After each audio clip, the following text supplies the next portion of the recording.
We're good? All right, we're going to go ahead and get started. When you come up to present, remember to use the microphone. Stand in, yeah, you can stand in this area. Who wants to go first? Who's first to share their story? There we go. All right. All right. You need this? Yeah, I do need that. So, you can leave right there, though. I'll be quick. And we tried to be very loyal to your instructions, Javier. So we have essentially three things that we thought we should be doing as a community when it comes to educating our boys of color. One is, based on the research that we've all kind of heard most recently, is that we need to be recruiting more representative teachers that represent the equity that lives in our school districts. And so we know that young people do better, they learn better when the teachers look like them and come from their communities. And so we talked a little bit about how Columbus is evolving as a community, and we know that we have a large population of African American students in Columbus City schools, but what we also know is that we have a growing population of immigrant refugee students in our schools as well. So we need to be recruiting from those neighborhoods to have teachers coming from our immigrant refugee communities as our instructors of learning for the next generation. And so the next piece was innovation in their classrooms that are based on research and the best practices that demonstrate proven results, particularly for children of color and boys of color in this example. One of the things we talked about was that two-generation approach in turning schools into community hubs with extended hours, allowing for parents to come in. You know, we talked about a couple different models of how that's been proven across the country and you know, starting with some small pilots on how we go about doing that here locally. And then the last one is invest in programs that show results. We recognize also that mission creep is this thing that happens here in Columbus, and we have a lot of agencies that do a lot of things, but not a lot of agencies that do a single thing really, really well. And we should be identifying those that have that singular focus, that they have proven results that can be expanded, and giving them the opportunity to accelerate and expand their services because we know they have proven results. So those are the three things that we talked about as a group. Cool. Thank you. All right, who is next? Next up, volunteers or voluntold? Oh, Elizabeth. Bring your story with you if you need. Yeah. So I'll just do my best to touch on some of the major points. To your point about the two-generation approach, we did talk about community engagement as well as parent engagement. We talked about the fact that a lot of times we're very passionate about investing in youth, but then we send them home to an environment that looks very different than you know what we are investing in showing them. And so being a little more passionate and compassionate and reaching out more to the families that these youth are coming from is really critical in really creating more than just investing in youth. It is a community effort. If we're looking at these statistics, these are community statistics. So we talked about the issue of silos. We all are very familiar. We've come to rooms like this many times, and we're all passionate, and we're all like, yeah, we need to work together. And then we all go back, and if you have written grants before, then you know, right, that there are other counterparts here that are likely writing that same grant. And so we talked about, first, some of us aren't as passionate about grant funding as others, but regardless of where the funding comes from, looking at some funding opportunities and restructuring funding in a way that breaks down sort of this competitive nature that we have, because the reality is we're all trying to keep our doors open. So that was one of the major pieces we talked about. To the point on the community engagement, we talked about infant mortality task force and some of the approach that they've used and the success they've had to see, can we leverage, you know, what they've started to build with that. We talked about trauma as a huge component within not only the schools. I had shared that I just did a training at Columbus City Schools with their PAR teachers, who are the mentors of the other teachers. And we did a training on trauma in children with them, and they were so grateful to have this information. We talked about the fact that when you don't understand trauma, when it comes to your classroom, it just looks like a bad kid, right? And so it's hard to be empathetic with a young person when you don't understand exactly where they're coming from. On top of that, they're being misdiagnosed, and the issues go on and on. But since we're solution-based, we're talking about trauma training as well as trauma approaches, and just a difference in perspective, really. We talked about mentoring. There's plenty of us in the room who are working in the mentoring field. We know there's statistics from across the country that confirm that mentoring works. So obviously that's something we can do, but we need more mentors. And one of our solutions for that was that if we're engaging parents and we're engaging the community and we're investing in adults, so maybe mentoring adults who then ultimately become mentors, sort of changing that structure, because right now, those of us who are in mentoring know there's never enough mentors. So perhaps that community approach would be helpful. We also talked about some differences in the classroom. We've seen in, I believe it's New Jersey and New York, some of the more progressive cities, that they're doing mindfulness practices in the classroom with the youth. Greg talked about folks coming to the classroom and they're not present. That was one of our directions today, but we know youth are dealing with, they're being adults at home. They're worried about their safety, they're worried about their mother, they're worried about food, and so it's really hard to come and sit down in an environment and learn when those things are on your mind. So just investing in different approaches to the classroom so that they can learn how to be present. And I think that's it. There's plenty more we talked about, but we won't take any more time. Thank you, Javier. Thank you. All right. Mr. Anderson, you all ready? You gave it your best shot. I gave it my very best. I had a very rough crowd.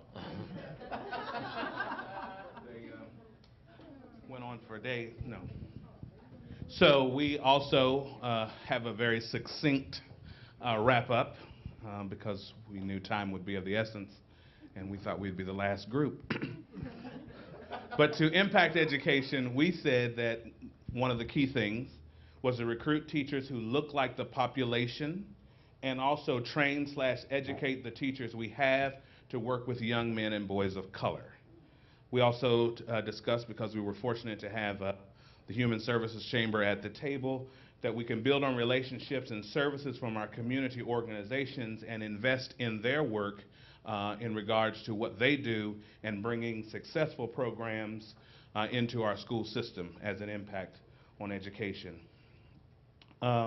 We also talked about the statistics question and how we need to put the full story into those numbers and work with the full story to impact policy and history. Yeah, that's what we talked about. And then the last one that I shared with the group was to encourage the corporate community to partner with schools, sort of like an adopt-a-school program, which will help with mentoring. Because if we took the people who sit around the partnership table and had them become impactful in terms of their corporations, not just sitting around a table talking about the newest development project to be built, but talked about how the newest development project was going to be, how they were going to help overhaul education. While we didn't really focus on it at the schools, at the table, when you have the nation's flagship, one of the nation's flagship institutions, The Ohio State University, that has a good school of education, it seems odd that you have a university that has a great school of education in a city that doesn't have a great public education. So we wanted to tie those two together and make a true impact on all of it. Thank you, sir. And bringing it home.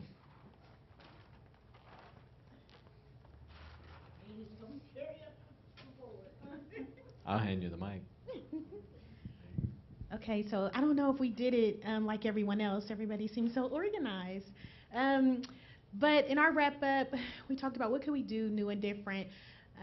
We talked about community resources, having them all in one place, something similar like the Reeb Center that we already have on the south side of Columbus, maybe having them in other locations or in 4 quadrants, maybe around the city. We talked about asking questions from the reentry young men. What should we do different? And from the young males, because we keep sitting in rooms and we're not the people who have been through it and survived it.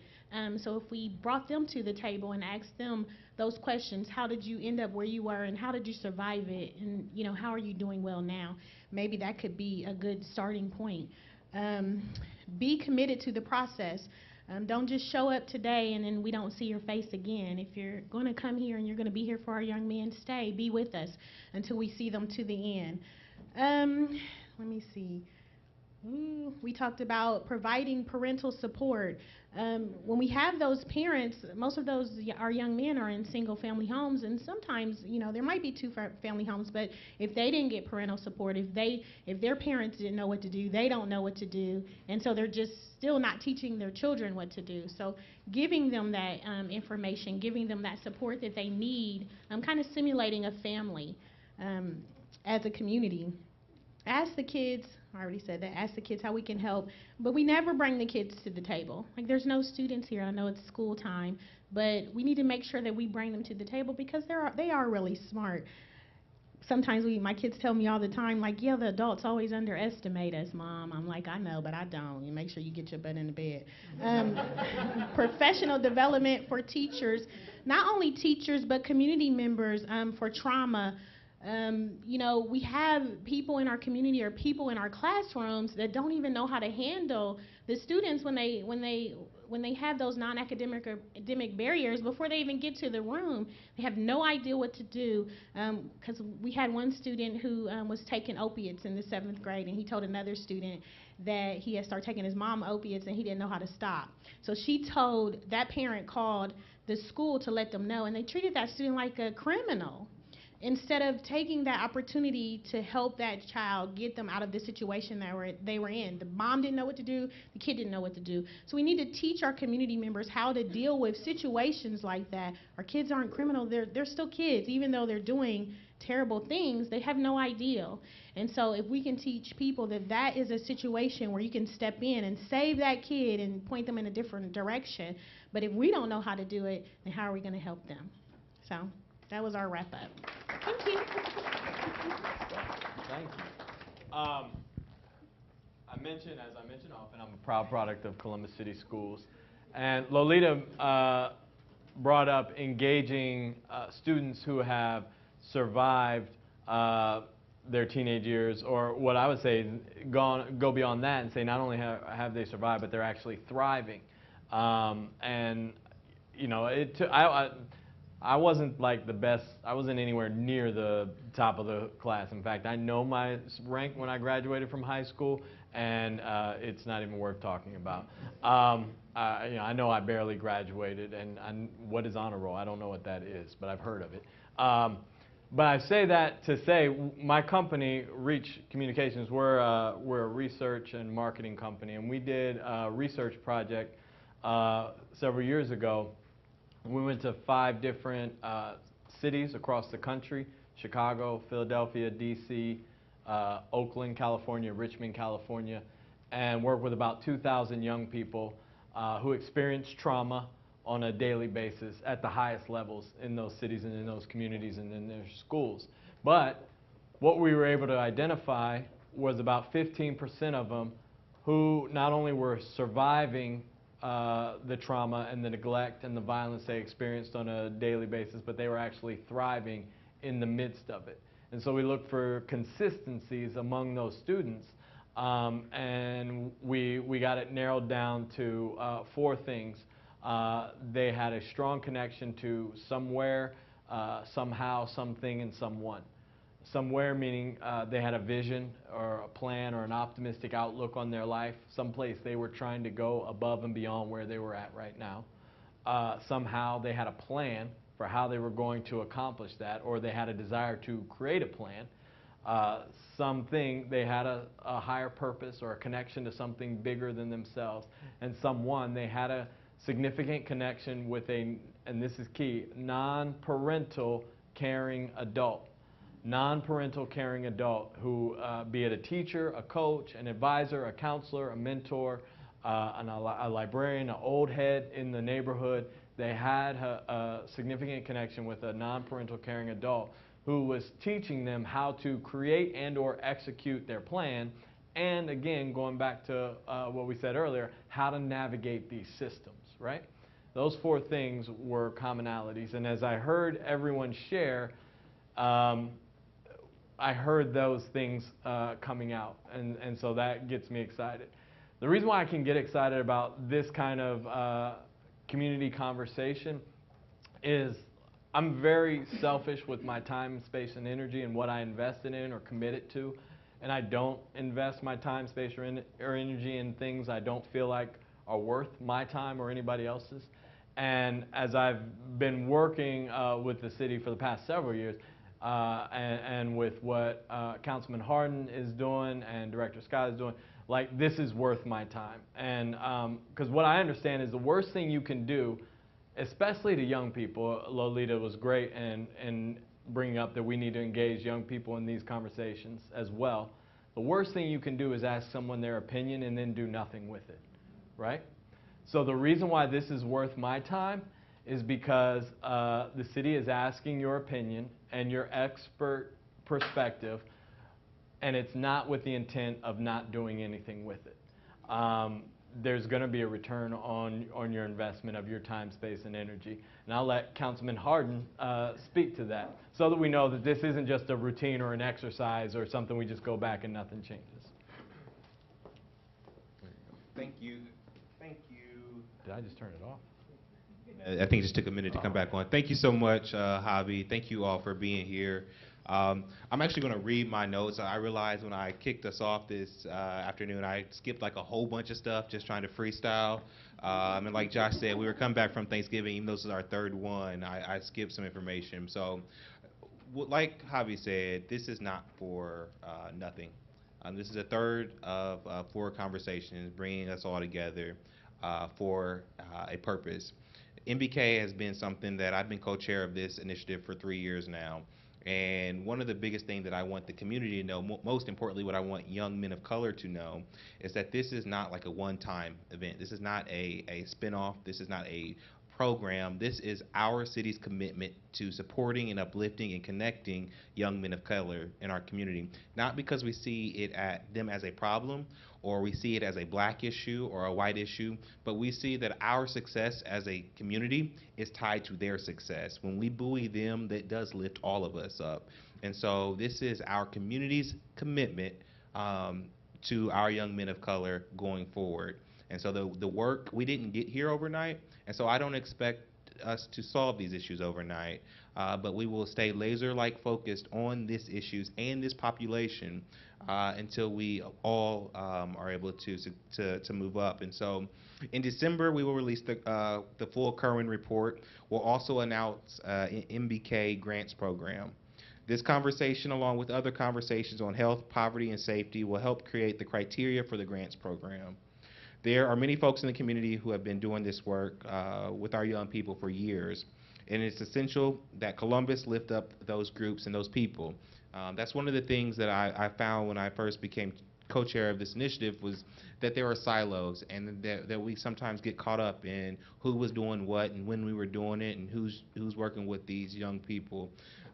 This is too important for that, and so we even got caught up on the semantics of who is MBK. And there were so many different MBKs, and so what we want to change the conversation about from not who is MBK. We know the county has MBK, the city has an MBK, the president used to have MBK.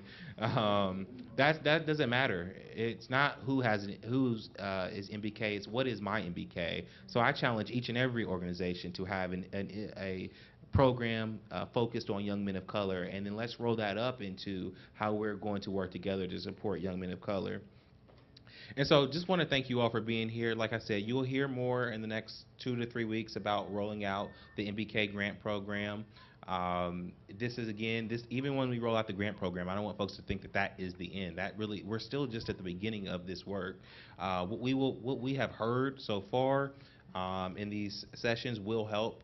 One of the things that has been a recurring theme that I can tell you right now that I'm going to push for in our grants program is how do we encourage breaking down silos and encouraging collaboration. And I think that funders in general can help with that conversation and with that progress. And so that's going to be one. I think that's going to be one piece of our grants program. And so, really quickly, I want to thank everyone who made this happen. Friendship, thank you so much for opening your arms. Dr. Scotty Aaron, as soon as I called him to ask him could he be here, rolled out the red carpet for us. Certainly want to thank my colleague, Councilmember Cinziano, who was here, Javier Sanchez, the Department of Neighborhoods, Director Carla Williams Scott and her team are leading the way. This program is housed in the Department of Neighborhoods. This is an effort started under Mayor Ginther. His partnership and leadership is essential to our work, and he has been there every step of the way through Director Carla Williams Scott. So thank you, Department of Neighborhoods. Certainly to Kyle and to Josh and to Kerwin. Really quickly, when we wrote out our first youth perspective report, I was very proud of it. Very, very proud of it. We talked to 500 young men of color all over the city of Columbus. The president sent his director of MBK to Columbus. This was in 2015. We had this big rah-rah. Senator Brown was here. And when we got off the stage, the same guy who did the rah-rah, Director Broderick Johnson, he said, you know, this is nice, but it will go nowhere if you don't have data. And if you don't have metrics in which you can measure your successes and your failures. And so that's how we turned to Kerwin. That's why we turned to Kerwin, because of their leader, not in just analyzing where we are, but they are focused on people of color, the study of race and ethnicity. These are one of the gyms that are as a nationwide and international gym, but they're in our backyard, and so it's been an honor to work with them. And so we will work with them to roll out this program, CTV, and certainly to my staff, Linda and Zach. Thank you all for being here, and God bless.